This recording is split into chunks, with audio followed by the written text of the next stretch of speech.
My husband locked his phone after 12 years, but his secret lover was my single cousin who he publicly humiliated.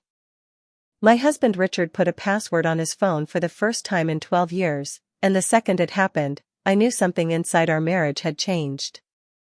For over a decade we shared everything. Our phones stayed unlocked on the kitchen counter, and either of us could grab one to answer a text, order food, or change the music while cooking dinner together. Then suddenly Richard became secretive. He started sleeping with his phone under his pillow, carrying it into the bathroom while showering, and every single time a notification lit up his screen he flipped the device face down so quickly it looked aggressive. I tried convincing myself it was work stress or maybe some surprise he didn't want to ruin, but deep down I already knew the truth. People only hide things when they're terrified of being exposed. The strange part was that Richard still acted like a loving husband. He kissed my forehead every morning before work, still asked about my day, still wrapped an arm around me while we watched television at night. It felt like living beside an actor pretending to be my husband while the real version of him existed somewhere else entirely. Then my best friend Amanda called me 2 days after her birthday party, and the second I heard her trembling voice, my stomach dropped. She told me that late that night, after most guests had already gone home, she walked behind the garage to grab extra drinks from a cooler and saw 2 people pressed against the brick wall in the dark. At first she thought it was some random drunk couple. Then she got closer and realized it was Richard. And the woman kissing him was my cousin Sarah. The entire thing sounded impossible. Sarah had spent her entire adult life proudly single. She lived alone with 2 rescue cats and constantly told everyone she never wanted marriage or children. I defended her for years whenever relatives made passive-aggressive comments about her wasting her life.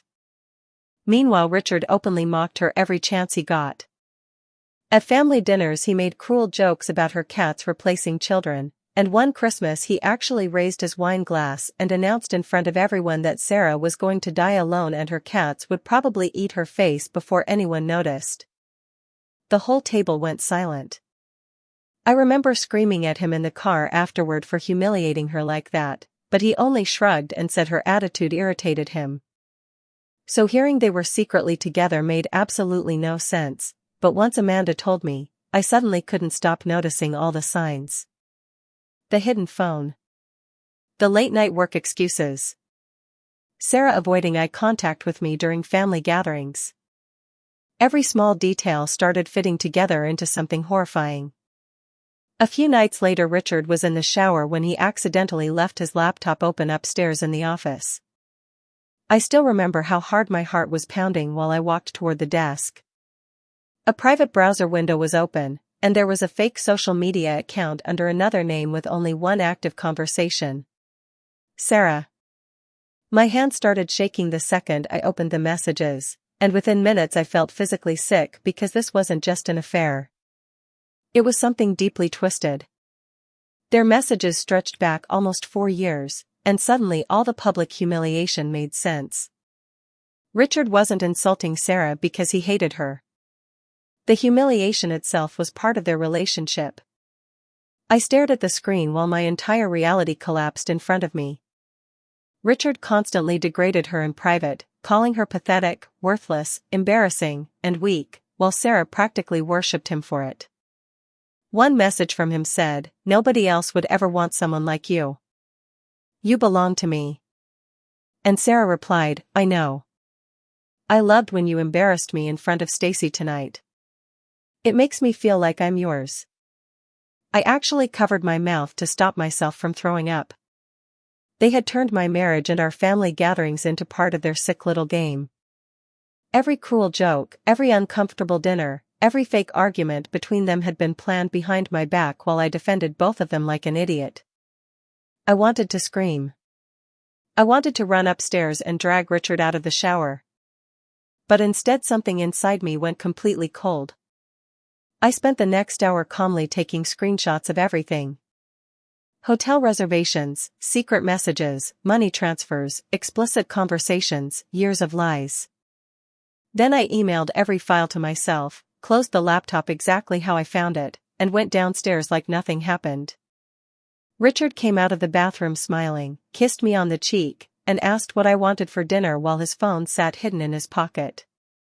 Looking at him made my skin crawl. The next day I planned everything carefully. I invited Amanda over first because I wanted a witness. Then I texted Sarah and told her I needed help sorting through old family photos before dinner. Finally, I texted Richard saying I had a huge surprise waiting for him at home after work. At exactly 7 o'clock they both walked into my living room, and the second Richard saw Sarah sitting beside Amanda, the color drained from his face instantly. The room became completely silent. I picked up a thick folder full of printed screenshots and dropped it onto the coffee table between them. Richard stared at it like he already knew his life was over. Sarah looked like she might faint. I told him to open it. His hands were shaking while he flipped through the pages. I watched pure panic spread across his face as he recognized his own messages staring back at him. Sarah suddenly started crying quietly into her hands. Richard immediately tried lying. He claimed it was fantasy, roleplay, stress relief, anything except the obvious truth sitting right in front of us. Then, to my complete disgust, he actually dropped to his knees and grabbed my hand begging me not to leave him. Amanda just sat there staring at him in disbelief while he cried like a terrified child.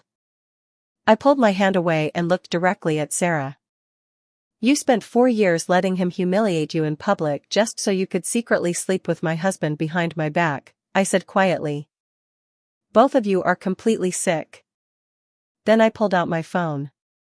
Earlier that day I had created a massive group chat containing nearly every member of our extended family. Parents, siblings, aunts, uncles, cousins. Everyone. Without saying another word, I pressed send and dropped the entire folder of screenshots directly into the chat. Within seconds both their phones started exploding with calls and messages. Sarah looked absolutely horrified.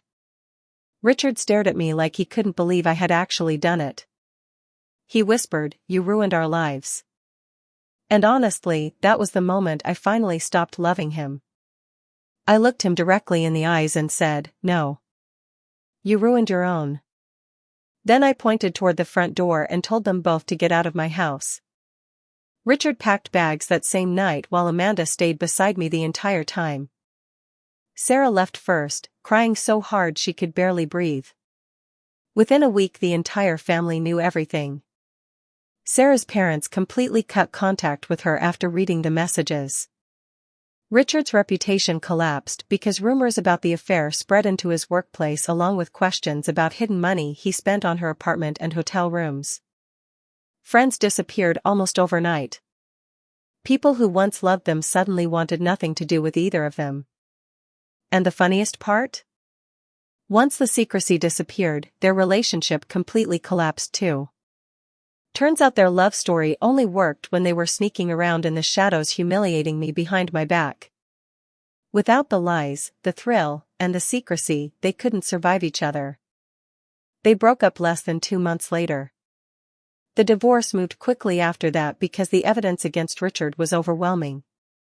I kept the house while he ended up moving into a tiny apartment across town.